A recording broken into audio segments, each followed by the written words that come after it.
Chapter 4. The first principle in the science of getting rich. Thought is the only power which can produce tangible riches from the formless substance. The stuff, from which all things are made, is a substance which thinks, and the thought of form in this substance produces the form. Original substance moves according to its thoughts. Every form and process you see in nature is the visible expression of a thought in original substance. As the formless stuff thinks of a form, it takes that form. As it thinks of a motion, it makes that motion. That is the way all things were created. We live in a thought world, which is part of a thought universe. The thought of a moving universe extended throughout formless substance, and the thinking stuff moving according to that thought took the form of systems of planets and maintains that form. Thinking substance takes the form of its thought and moves according to the thought. Holding the idea of a circling system of suns and worlds, it takes the form of these bodies and moves them as it thinks. Thinking the form of a slow-growing oak tree, it moves accordingly and produces the tree, though centuries may be required to do the work. In creating, the formless seems to move according to the lines of motion it has established. The thought of an oak tree does not cause the instant formation of a full-grown tree, but it does start in motion the forces which will produce the tree along established lines of growth.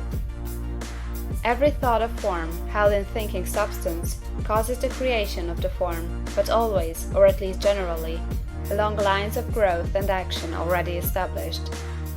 The thought of a house of a certain construction, if it were impressed upon formless substance, might not cause the instant formation of the house, but it would cause the turning of creative energies already working in trade and commerce into such channels as to result in the speedy building of the house. And if there were no existing channels through which the creative energy could work, then the house would be formed directly from primal substance, without waiting for the slow processes of the organic and inorganic world.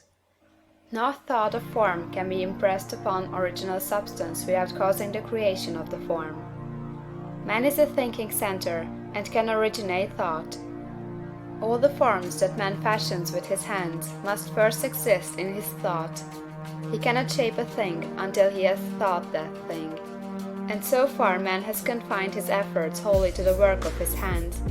He has applied manual labor to the world of forms, seeking to change or modify those already existing. He has never thought of trying to cause the creation of new forms by impressing his thoughts upon formless substance. When man has a thought form, he takes material from the forms of nature, and makes an image of the form which is in his mind. He has so far made little or no effort to cooperate with formless intelligence, to work with the Father. He has not dreamed that he can do what he sees the Father doing. Man reshapes and modifies existing forms by manual labor. He has given no attention to the question whether he may not produce things from formless substance by communicating his thoughts to it.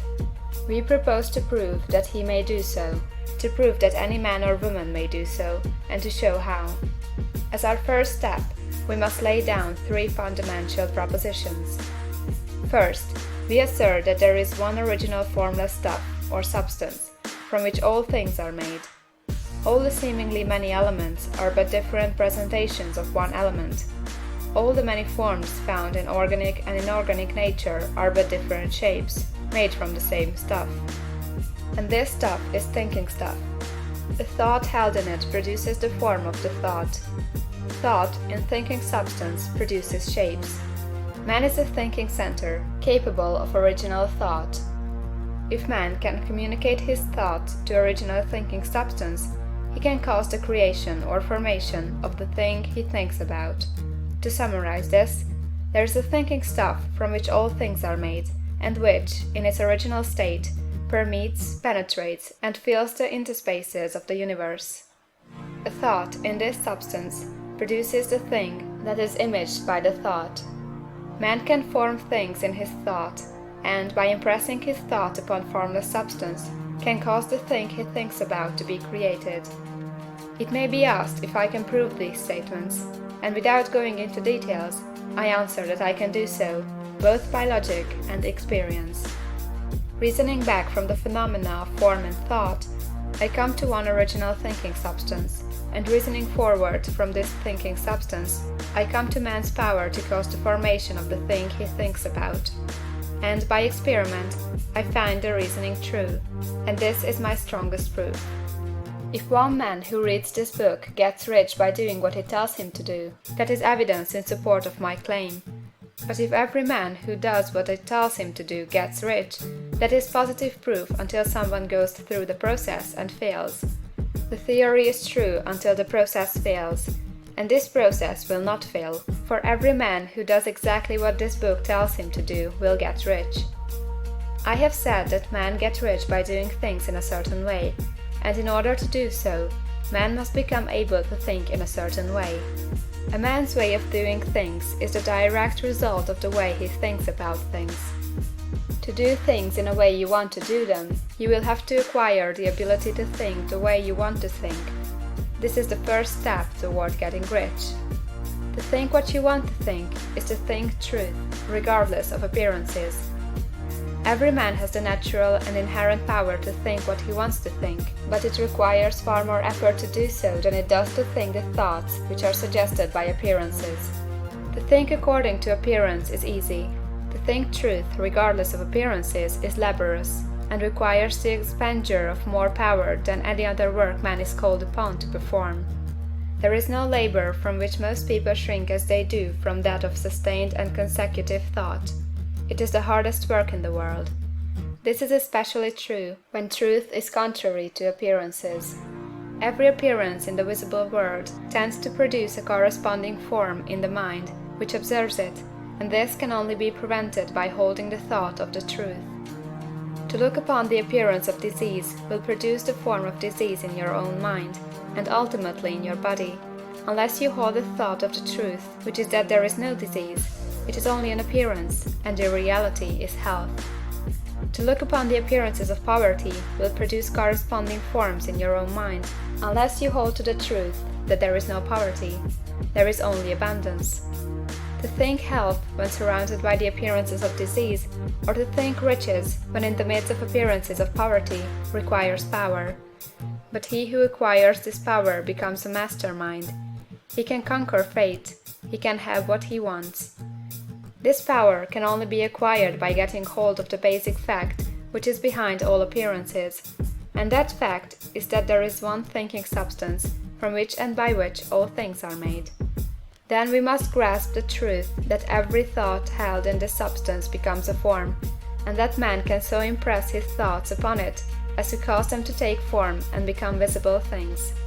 When we realize this, we lose all doubt and fear, for we know that we can create we want to create, we can get what we want to have, and can become what we want to be. As a first step toward getting rich, you must believe the three fundamental statements given previously in this chapter, and in order to emphasize them, I repeat them here. There is a thinking stuff from which all things are made, and which, in its original state, permeates, penetrates, and fills the interspaces of the universe. The thought, in this substance, produces the thing that is imaged by the thought. Man can form things in his thought, and, by impressing his thought upon formless substance, can cause the thing he thinks about to be created. You must lay aside all other concepts of the universe than this monistic one, and you must dwell upon this until it is fixed in your mind, and has become your habitual thought. Read these creed statements over and over again, fix every word upon your memory, and meditate upon them until you firmly believe what they say. If a doubt comes to you, cast it aside as a sin.